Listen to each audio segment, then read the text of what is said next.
How do you make money as a content creator? This is important because if you can't make money from your content, then you can't devote yourself to your content. That means you'll become a human yo-yo like me with my book summary service. You'll be able to create some good content and then you'll actually have to drop it and go over here to do something else to earn you some money. That's the big challenge for all of us.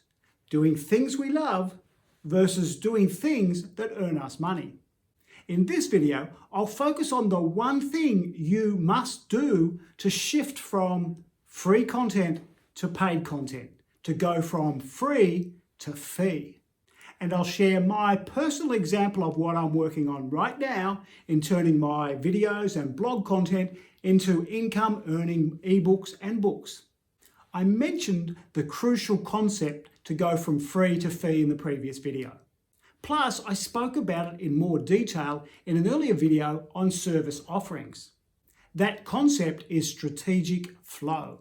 It's when you design a pathway for your clients or customers to go from one product to the next. In this case, from your free content to your paid content. We're looking for a natural upsell for your customers and clients.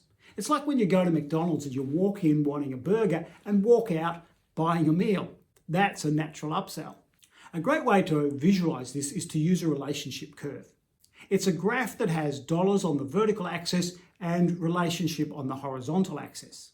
The principle is, as the relationship grows, the potential to earn money also grows. For instance, standing at the checkout at the supermarket with that chocolate bar calling your name. It's very easy to make an impulse purchase because it's only $1 or $2. But if you were going to pay me $10,000 for my coaching services, you'd want to know, like, and trust me before you're going to hand over any money. You'll notice in the diagram that the curve doesn't start in the corner. It actually starts a little bit along the relationship line. And that's where your free content sits. It builds the relationship before you earn any money from your potential clients. In the video on service offerings, I went into a lot more detail about the types of products and services and the suite of products that you could offer using this curve. For instance, it could be books, it could be coaching, it could be a design for you website service. But in this video, I want to focus on the transition from free to paid. And to keep it simple, I refer to your products and services as paid content to contrast it to the free content you're already providing. The big question here is, what's the difference between your free content and your paid content? In other words, why would I give you money when all of this other stuff is available for free? The key word here is value. Your customers and clients want value for money. What do we mean by this? Essentially, when you make a sale, you make a trade. I'll give you this, my product or service, and you'll give me that, some money. For the sale to happen, for the trade to happen, the customer must see that it's a worthwhile or valuable exchange. And there are two basic reasons why they're going to hand over their cash. Number one, it will help them get something. And number two, it will help them avoid something. It's gain or pain. For instance, I pay this transcription service Otter $100 a year to transcribe my notes. It helps me write my books a lot faster and easier. It probably saves me anywhere from 50 to maybe even 100 hours a year because it can convert my spoken word into words. And I pay someone about $500 a year to do my tax for me. This saves me about 10 hours of effort and 10 hours of hassle. While you want to have a natural or strategic flow from your free content to your paid content, you also have to present an offer that shows a significant shift in value. Otherwise, the client won't be able to tell the difference. If your clients don't see the increase in value, they won't pay you any money. Last week, Apple released their new iPhone 14. While it has some new features, a lot of the reviews coming out are saying they're not significant enough for someone to want to pay for the upgrade. Let's do a thought experiment. Here's what I'm planning for myself in my efforts to go from free content to paid content. For each of my videos on YouTube, I also have published a fairly lengthy blog post. And my plan is to turn that content into books and ebooks that earn me money. For instance, I've published 10 videos and 10 blog posts on the content creation canvas. Each of the blog posts is roughly 2,000 words each. So if I put all 10 together, that's 20,000 words, which is almost about the size of a small book. Here's the experiment. Let's presume you like this content and you want to have access to it. If I bundled all 10 blog posts into a PDF as an ebook, would you buy it? Your choice here is to either go onto my website and look for the pages that you want to read and be able to access them from my website for free, or to have a beautiful shiny ebook sitting on your desktop of your computer available at any time. Buying the ebook is way more convenient, but is it enough of a difference for you to want to buy it when you can access the same information for free?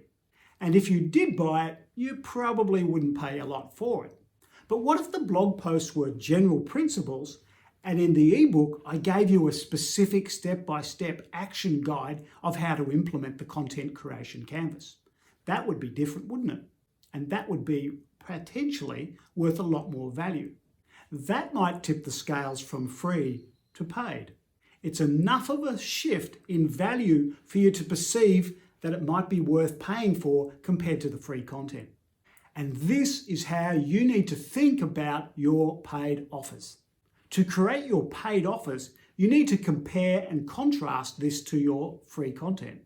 To help you think through this, here are 7 examples of how to create a jump in value from free to paid. Number 1, from slow to fast. What if you could read a business book in 30 minutes instead of 4 to 5 hours? That would be worth something to you. And that's why people paid me for my book summary service. It saved them a lot of time. Number 2, from general to personal. When I write my blog posts and do these videos, I actually can't talk to you. So I've got to generalize the examples and the explanations so that they might fit for you. But if you did coaching with me, I'd be able to personalize it to your situation because I could actually hear, oh, you need that, you don't need that, you need more of this.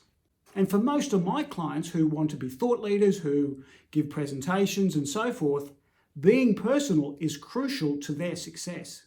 Number 3, from off track to on track.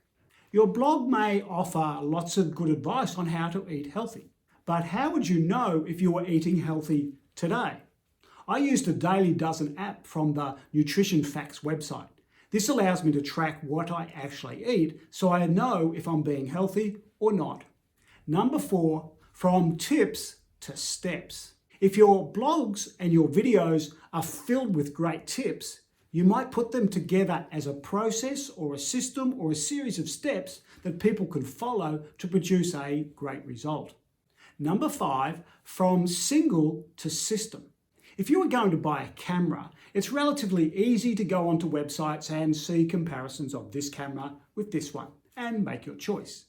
But if you were setting up a full studio and you needed a camera and lighting and sound and tripods and other stuff, that's a much more complex decision to make. So while your free content might help people decide on a single purchase, you could actually provide a consulting or coaching service to advise people on the suite or the studio setup. Number 6, from a basic result to an advanced result. Your recipes online might be easy for anyone to make, but your paid course could include chef quality menus. Number 7, from DIY to DIFY. Your fantastic blog might contain all the information anyone would need to be able to build their own website. But not everybody wants to build their own website. And that's where you could offer a design for you service to build websites for those people. Now, you probably noticed that I framed all of those examples in the same way, from this to that. And I suggest you think about your free to paid content in this way, from free to paid. This will help you keep the jump or the contrast very clear in your own head as well as in the minds of potential customers. The questions you want to ask are, What does your free content provide? And what are the limits to this free content? In contrast, what could your paid content provide and prevent? Well, there you have it. When I created the title of this video around the theme of Do This, I wanted to highlight the one thing you must do if you want to make money from your content creation. And that one thing is to create a jump in the perception of value in the minds of your potential customers and clients. You need to present a clear difference in value between your free content and your paid content. This is important because if you can't make that jump really clear, then you won't make money from your content. And that means you won't be able to devote yourself to your art. If you want to make art and make money, then make the jump. If you have any questions about this, add a comment down below and I'll give you my best answer. Thanks for watching and I'll see you in the next video. Bye.